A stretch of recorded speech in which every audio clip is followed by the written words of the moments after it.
양소영 변호사의 상담소, 양담소를 찾아주신 여러분 환영합니다. 양소영입니다. 50대 남성 A씨는 2000년 외국인 여성과 결혼해서 딸을 뒀습니다. 충격적이게도 A씨는 미성년자인 친딸을 성폭행하는 인면수심의 범죄를 저지릅니다. 이 사실을 알게 된 아내는 A씨를 신고했고 그는 2019년 징역 20년을 선고받았습니다.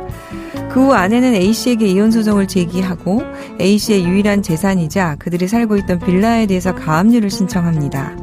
하지만 아내와 딸은 빌라에서 쫓겨날 처지에 처했다는데요. 왜 이런 일이 일어났을까요? 법무법인 승인 양소영 변호사입니다. 법원은 A씨가 아내에게 위자료 5천만 원, 재산분할로 5,200만 원을 현금으로 주라 이렇게 결정을 했고요. A씨 소유 빌라에 대한 가압류 신청도 인용을 했습니다. 그런데 아내와 딸은 빌라에서 쫓겨날 처지에 이르렀는데요. A씨가 법원 판결 전에 미리 빌라를 다른 사람에게 팔았기 때문이었습니다. 결국 아내는 빌라를 산 B씨를 상대로 매매를 취소해라, 이제 사회행위로 본 것이죠. 소송을 제기를 했는데 빌라를 매각한 A씨와 이를 사들인 B씨 관계가 재판 과정에서 드러났습니다. A씨는 그러니까 딸 성폭행 사건을 맡은 변호사에게 1억 2천만 원의 그러니까 보수를 내는 대신에 이 빌라를 처분할 권리를 넘겼다는군요. 이후 아내가 이혼 소송을 제기한 바로 다음 날 이 빌라를 B씨에게 팔기로 계약을 한 겁니다.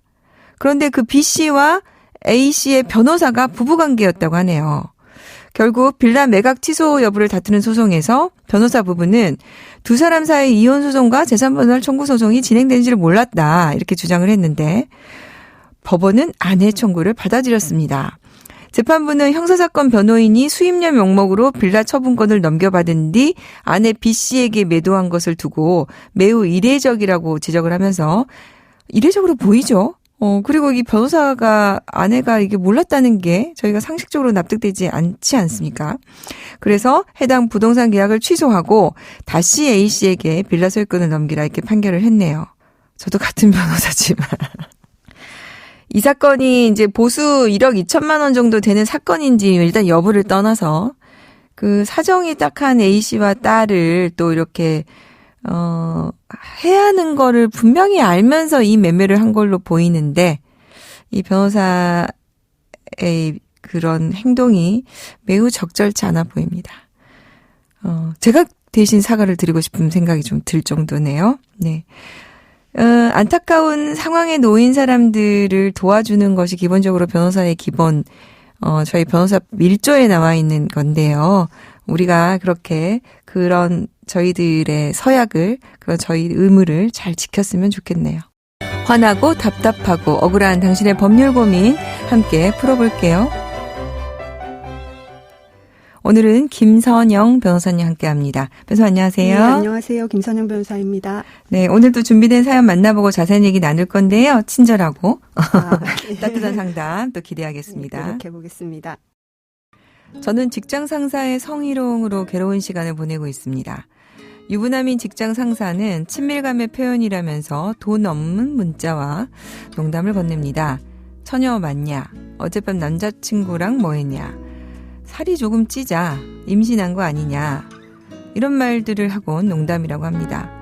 업무평가에 영향을 미칠 수 있는 사람이라 혼자서 끙끙 앓기만 하다가 친한 동료에게 조심스레 털어놓았는데요. 그 친구도 비슷한 경험이 있다는 것입니다.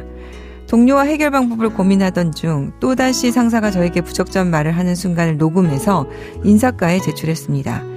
그런데 상사가 그 사실을 어떻게 알았는지 사과는커녕 친근해서 그런 건데 문제가 되냐, 특별히 성적 의도가 없었다, 업무 중 벌어진 일도 아닌데 문제가 되냐며 되려 저를 이상한 사람 취급을 합니다.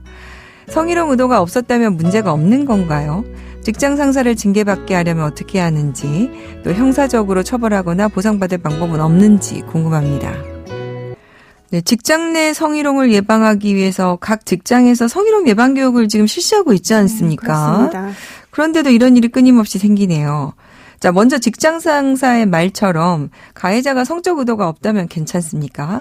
예, 그렇지 않습니다. 일단 그리고 그 성희롱에 대해서 살펴보면요. 법적으로 네. 이제 성희롱이란 이제 업무 고용 그 밖의 관계에서 국가기관 등 공공단체의 종사자 그리고 직장의 사업주 그리고 상급자 또는 근로자가 지위를 이용하거나 업무 등과 관련해서 성적 운동 또는 성적 요구 등으로 상대방에게 성적 굴욕감이나 혐오감을 느끼게 하는 행위. 그리고 두 번째로는 그 성적 운동 또는 요구 등에 따르지 않는다는 이유로 불이익을 주거나 그에 따르는 것을 조건으로 이익 공유의 의사표시를 하는 행위를 하는 것을 말한다고 규정하고 있습니다. 근데 이제 그 성희롱을 판단하는 기준이 문제인데요. 성희롱을 판단함에 있어서는 가해자의 의도보다는 그 피해자 입장에서 성적 수치심을 유발할 수 있는지를 기준으로 보되 객관적으로 수치심을 느낄 만한 상황인지를 기준으로 판단을 합니다. 네. 네.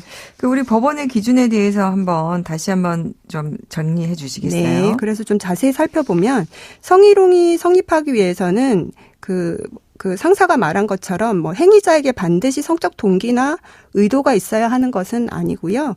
그 당사자의 관계 그리고 행위가 행해진 장소 상황 그리고 행위에 대한 상대방의 명시적 또는 추종적인 반응 그리고 행위의 내용 및 정도 그리고 행위가 뭐 일회적인지 또는 단기간의 것인지 아니면 계속적인 것인지 등 구체적인 사정을 참작해서 네. 객관적으로 이제 피해자와 같은 처지에 있는 이제 일반적이고도 평균적인 사람으로 하여금 성적 굴욕감이나 혐오감을 느끼게 할 수 있는 행위가 있고 네. 그로 인해서 행위의 상대방이 성적 굴욕감이나 혐오감을 느꼈음이 인정되면 그 성희롱으로 인정을 하고 있습니다. 네.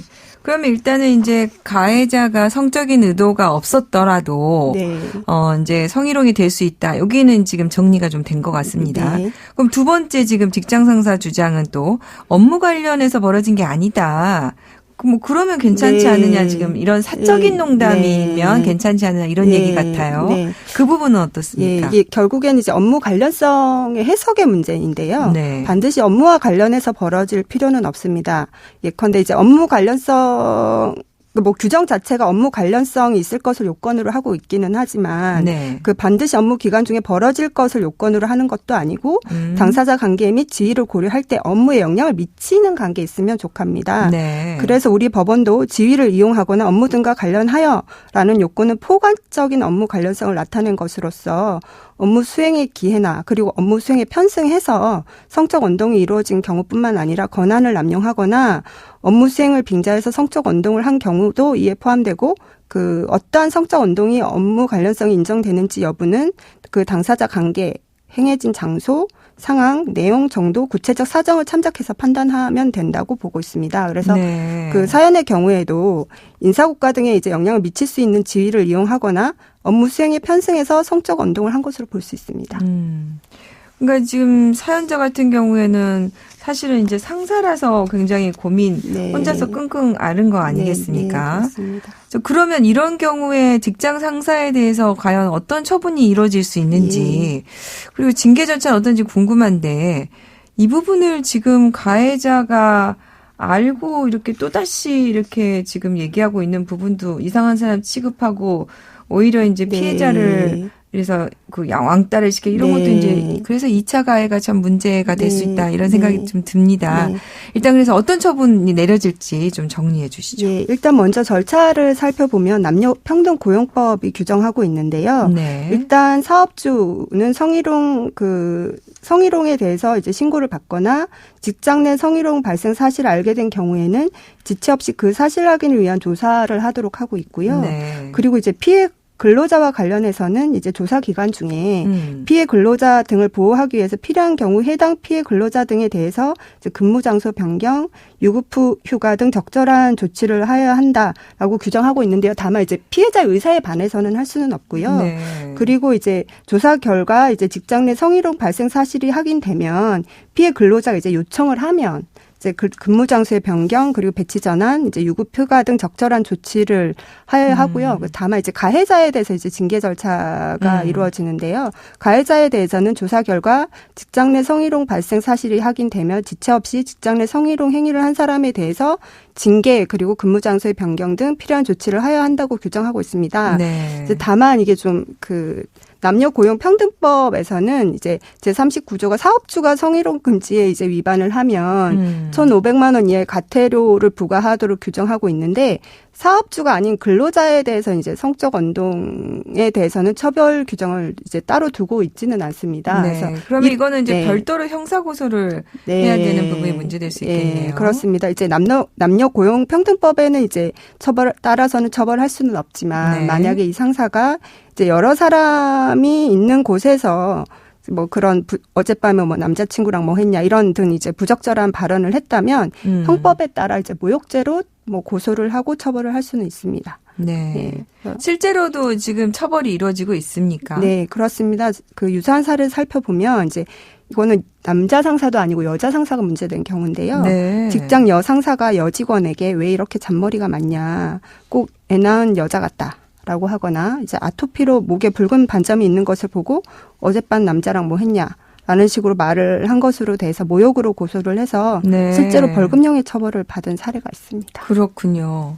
지금 형사처벌로도 이제 문제가 될 수 있지만 네. 민사적으로도 위자료 청구도 가능할 것 같죠. 그렇습니다. 이게 직장 상사의 성희롱은 민법이 정하는 불법 행위에 해당할 수 있어서요. 위자료를 네. 구하시면 그 위자료를 받을 수 있습니다. 실제로 우리 법원이 그 직장 여상사의 사례에서 그 직장 상사에게 500만 원의 위자료를 지급하라고 판단한 바가 있습니다. 네. 아까 그 지금 여상사가 여직원에게 한 경우 네, 말씀이신 네, 거죠? 네. 그러면 이제 남자 상사가 이렇게 했을 경우에는 더 뭐 위자료 금액이 높아질 수도 있을 것 같네요.